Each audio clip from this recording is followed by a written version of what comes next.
Hey YouTube, I'm here with another video for e-cigarettes. Don't mind the headphones. I already recorded this video and I noticed as I was rendering it and getting ready for YouTube I lost audio. So I'm listening to myself to make sure I don't lose audio. In this video I'm going to go over how to wrap a coil for the AGA-T2 rebuildable atomizer. I've gotten better at wrapping my coils and I've been able to reduce hot spots to just about nothing, and I'd like to pass on that knowledge. So I'm going to set up the camera here a little bit differently and show you how I'm wrapping my coil, and hopefully you'll use that information. Let's get to it. Okay, so I got my work area right here, and basically I just use a little rag so I don't lose any of the screws or the little thumb screw that's going to go on the positive, and also so I don't lose my wire when I have it. Now this is 35 gauge canthal wire. I bought this at 50 feet. I got this from Vapor Cigs. Hold on, I got the card right here. I got a bunch of cards right here. Let's see. So I got this from vaporcigs.com, and that's not going to come in any sharper. I tried sharpening the image, but it's just not going to come in any sharper. But that's where I got the EVIC, and I got the AGA-T2, the wire, and the steel mesh that I use for the wick. So the first thing I do when I wrap this is, okay, I already have the wick prepared, and I'm not going to do a video on how to prepare a wick, at least not right now, because I already have a wick prepared. The first thing I want to do is I want to make sure that I'm not going to have any hot spots, and the hot spots are created when the wire is further away from the positive post or the negative post. Like if there's a gap in between the wick and the positive post here, like you'll see right there, and I'm trying to get this as clear as I can, but that's about as clear as it's going to get. See, that would create a hot spot right there. So how I do it is first I cut myself a piece of wire, and I don't need much. Like this looks like it was wrapped with fingers, so I can just use that as a measurement right there. Like about 2 wraps is enough to cut off, and that's definitely more than enough, but this is 50 feet. Wasn't much either, it was like a couple dollars, so that's going to be plenty to mess around with and tinker with and make sure I don't get hot spots. And then put the wire away so it doesn't explode. And then what I do is I want to wrap the wire like this, and then around, so it's around the positive post like this. It's really hard to show you right now. Just want to wrap it around like this. So I got the lead wire that I'm going to use, and I'll use that right there. I'll just hold it a little bit out right there, and then I'll wrap it around so it's 1, 2, 3, and that's as many wraps as I want. The more wraps you have, the more resistance you're going to have, but you're also going to have more coil surface area that's going to heat up the wick, which I guess, you know, it depends on what you want. Me right now, I personally prefer 3 wraps over 2. I thought 2 broke way too easy, but yeah, 3 wraps is pretty good for me. You can do 4. I've done 4. It definitely has a lot more resistance, but I think it's all up to personal preference. So then I'm gonna screw on the negative first. The negative kind of grounds my work and makes it stable for what I'm gonna do to reduce hot spots. After this, what I like to do is I just pull out this paper clip, and I get the positive ready, and then I pull this positive post in really tight, and what that's going to do is it's going to reduce the amount of wire that's just floating in the air.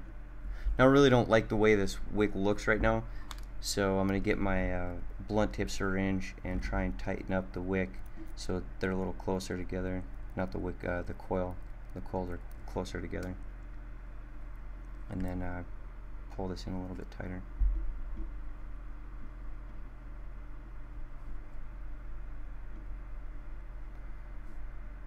So it looks like I got a pretty good coil right there. Let's see if I can sharpen up the image for you. It's not going to sharpen up very much. No, that's as good as it gets.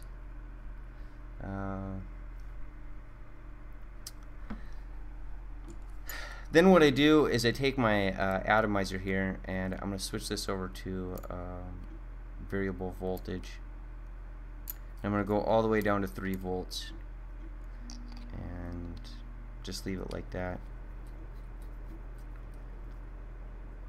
Then I want to mess around with this. I want to heat it up, but I want to make sure that the coil heats evenly through. So I'm just going to turn this on, and see we got a hot spot right there on the negative. And don't really want that, but it is heating up nice and evenly over the rest of the coils after just a little bit of time. So I'm going to try and get rid of that hot spot on the negative by tightening it up, bringing it closer to the negative post.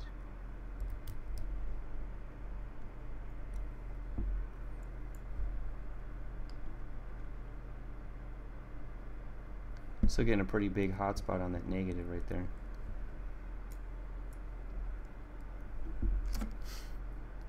Just mess around with the wire a little bit. And the main thing here is we want to make sure the coil is heating evenly around the wick. So let's turn that on. And you can see the negative post heating up really good, but it is heating up all the way around. And while I don't really like that hot spot, I think I can reduce it like this.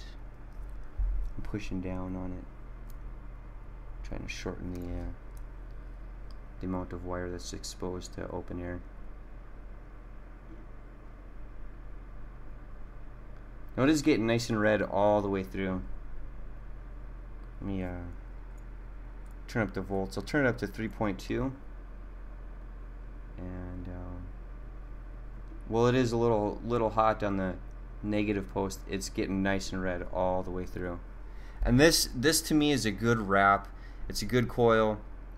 It's a little too hot on the negative, but it's not going to destroy the coil really too fast. And overall it's going to be a really usable coil. I'll show you one more time. You can see the negative post heat up a little too fast, but then it gets nice and even all the way through. And then all I do is I grab something like this and grab that wire and pull it off. Just like this. Let me show you. Just like that. I got a little extra right there.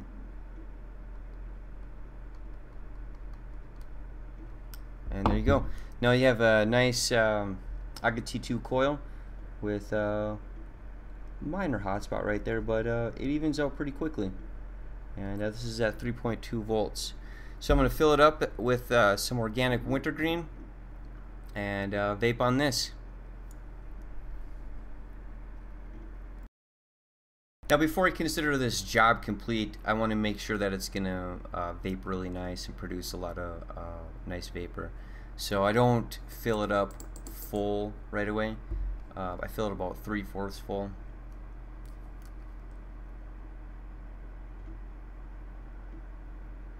And this is Virgin Vapor Organic Wintergreen Fluid. And I'll just fill it up in the fill hole right here. And you can see it's about 3/4 full. Then I make sure the wick and coil are wet all the way through.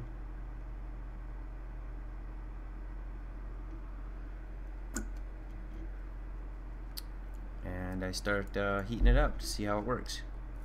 So right now it's at 3.2 volts, which isn't exactly a huge amount of vapor. The atomizer is reading, see if I can show you the ohms reading here. 2.3 ohms, which isn't too bad. I don't mind that. It's not too bad. So at 3.4 volts, it's doing okay.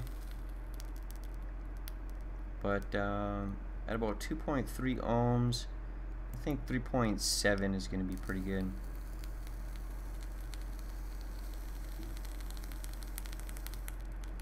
And you can see I still got a little bit of a hot spot, but it's not terrible. I don't know if you can actually see that. It's going to heat all the way through. And let's start vaping on it.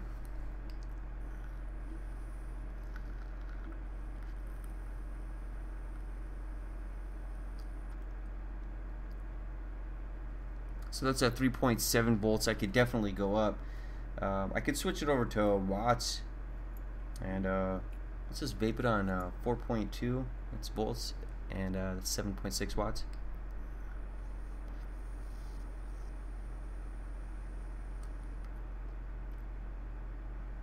And that is a nice vape.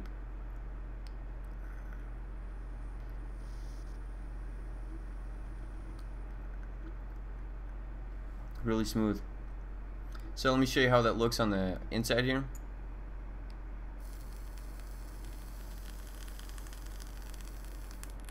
Pretty good.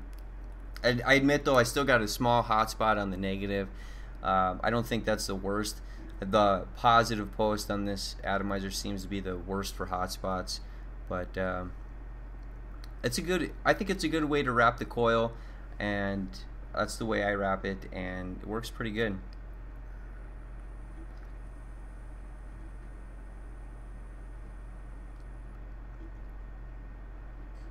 Really good vape. Let's go up to 8 watts.